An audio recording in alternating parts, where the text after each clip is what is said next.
Lo habíamos adelantado rápidamente, nos vamos a Angola. Exactamente, la presidenta de la Nación habla frente al Parlamento de ese país. Que conforman esta asamblea que representa el corazón de la democracia angoleña. Quiero en primer término agradecerles la extraordinaria deferencia de esta reunión para que pueda comunicarme con ustedes. En realidad, debo confesarles que aquí me siento más parlamentaria que presidenta. Es que fui desde 1989 hasta el 2007, en que me tocó asumir la primera magistratura de la República Argentina, parlamentaria.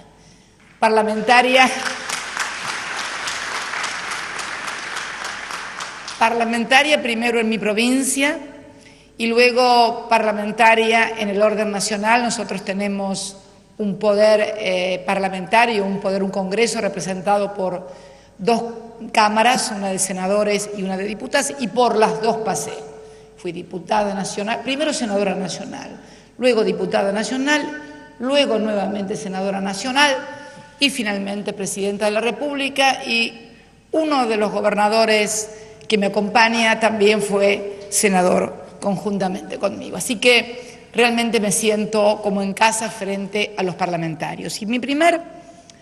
no mensaje, porque los mensajes siempre parecen que alguien es muy importante y entonces tiene derecho a decir cosas, sino mi primer reconocimiento a todos los partidos políticos que integran este cuerpo es para la reconstrucción de la democracia y de las instituciones en Angola. Recién mencionaba el señor presidente cuando finalmente en el año 2002 cesó la guerra civil que enfrentara el país por casi 22 años. Quienes han pasado por una guerra o quienes hemos pasado también por largos periodos sin democracia en nuestro país, porque se desarrollaban en él escenarios de la Guerra Fría, como también sucedió aquí en Angola, sabemos de los valores insustituibles e irreemplazables que tiene la democracia, la participación popular, la voluntad libremente expresada para elegir presidentes, diputados, para poder como instrumento, como ese gran instrumento que es la democracia, lograr el objetivo final, que es precisamente la de construir una sociedad más justa, más equitativa, más inclusiva. Saludo también, porque no podía dejar de hacerlo, y discúlpenme los hombres, me voy a dirigir a mis compañeras de género. Quiero felicitar también a esta asamblea por la altísima participación de las mujeres en su seno, similar a la que tenemos en nuestro país. Nosotros estamos superando, a pesar de que tenemos una ley que obliga al 30% de la participación de la mujer, en realidad estamos superando el 40% de la participación de la mujer en nuestros parlamentos. 2 mujeres gobiernan nuestras provincias y 2 mujeres también integran el más alto Tribunal de Justicia, además de ser la primera presidenta mujer y la primera reelecta también en la historia de la República Argentina, que dan cuenta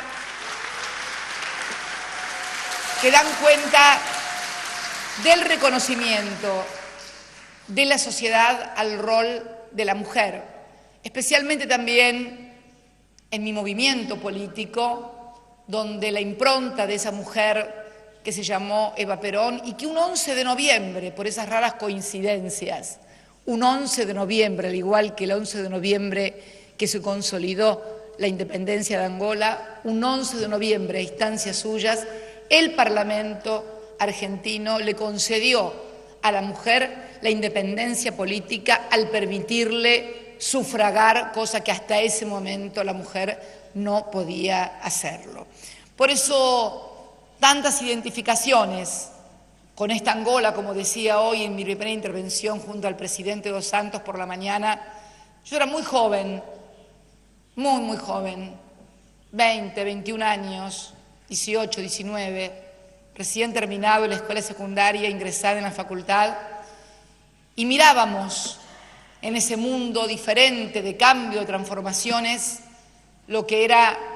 la lucha por la independencia angoleña, donde también un argentino como el Che Guevara participó junto a las fuerzas angoleñas para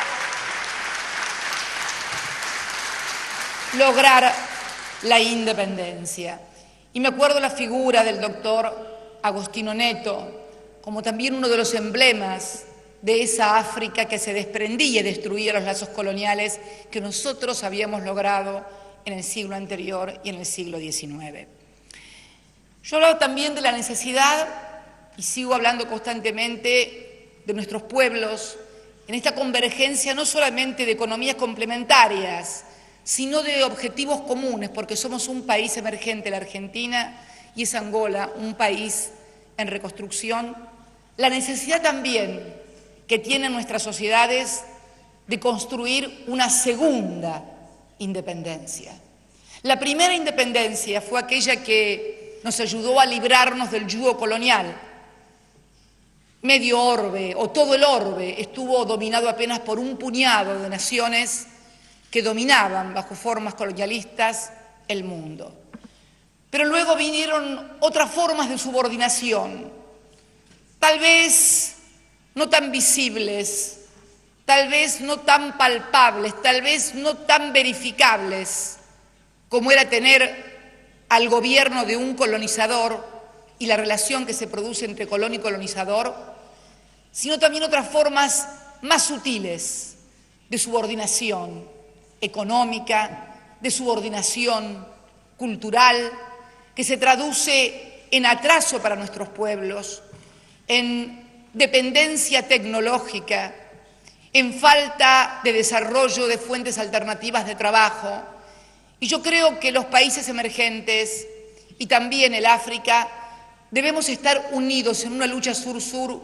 para lograr esa segunda independencia que asegure a nuestros pueblos el derecho al trabajo digno y a la inclusión social y definitiva de trabajadores, de mujeres, de jóvenes y de todas las minorías. Esto es lo que nos ha movido a nosotros y me llama también la atención las dos fechas, el 2002 cuando cesa la guerra civil aquí y en mi país en el 2001 que casi hay una guerra civil a partir de la desintegración que sufrió con una crisis económica sin precedentes y con características muy similares, casi idénticas, diría yo, a las que hoy vemos algunas naciones del viejo mundo. Y todo debido a qué? A que nos habían convencido, a partir de la caída del muro de Berlín, que el Estado no servía para nada y que el mercado todo lo solucionaba, que era el gran solucionador de conflictos y el gran asignador de recursos. Pero además de este endiosamiento del mercado surgió algo peor todavía, que fue la falta de control absoluto sobre el sector financiero y que hizo que primara la ganancia financiera, la rentabilidad excesiva del sector financiero, que creyó que el dinero se podía reproducir a sí mismo sin pasar por el circuito de la producción de bienes y servicios, esto es, sin pasar por el trabajo, que es el gran generador de riqueza, el trabajo manual o el trabajo intelectual, que agrega conocimiento, que agrega investigación, que agrega desarrollo, cualquiera de sus variantes, pero es la figura del hombre en su intelecto o en su fuerza de manos la que crea las riquezas de las naciones y no los bancos que acumulan en sus cajas fuertes divisas que luego existen únicamente en los asientos contables o virtuales de las computadoras, pero que cuando llega el momento de la verdad no están y son los estados los que tienen que salir a hacerse cargo de los desaguisados del mercado. Esto pasó en la Argentina y esto está pasando en el mundo. Por eso creo que la articulación inteligente entre Estado y mercado, pero con las responsabilidades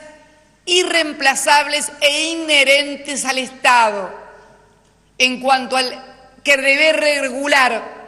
las relaciones en el mercado, financieras, laborales y de trabajo, entre la producción, entre la inversión. Es un rol insustituible en la educación, en la salud, en la ciencia, en la tecnología. Es un rol insustituible e indelegable. Y ese fue el proceso que comenzó a darse en el año 2003, cuando un gobernador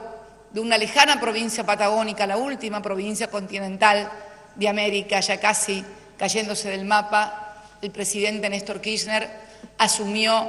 el 25 de mayo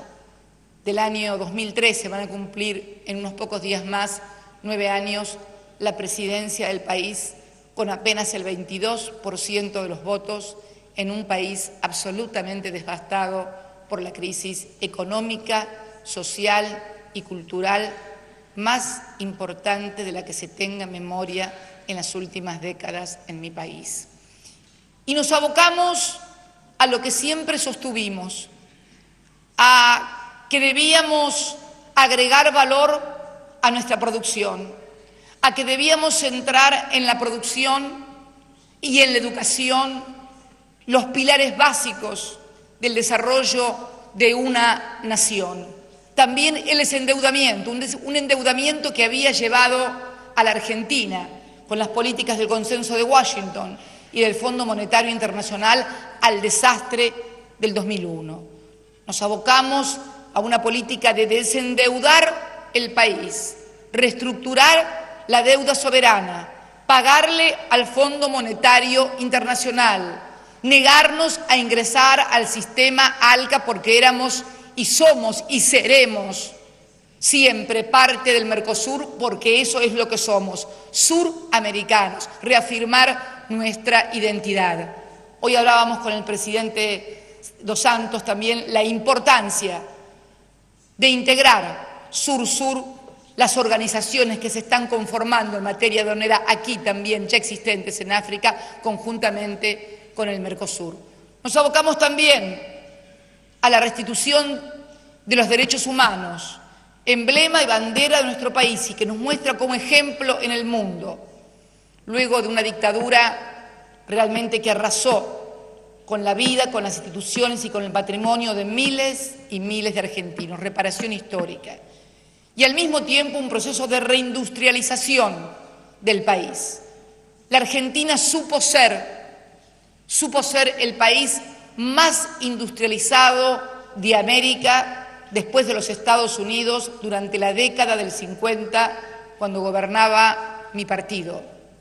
Luego comenzó, después de un golpe de Estado, esos golpes de Estado que debemos condenar enfáticamente, porque todos tenemos que tener la certeza, y yo quiero repetirlo una y mil veces, no hay posibilidad de desarrollo. No hay posibilidad de crecimiento, no hay posibilidad de inclusión ni de respeto del resto de los países del mundo si no se gobierna y se respeta a los gobiernos democráticos surgidos de la voluntad popular. Esto es clave,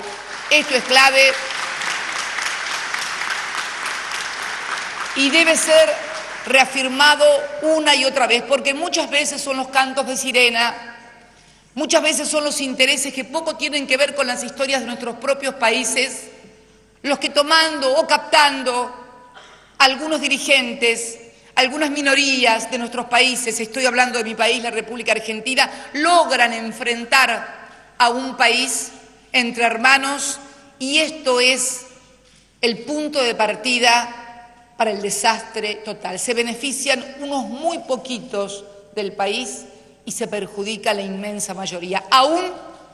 los que creen estar representando intereses diferentes y en definitiva solo están sirviendo a intereses ajenos a su país. Por eso la convocatoria a la democracia no es poca cosa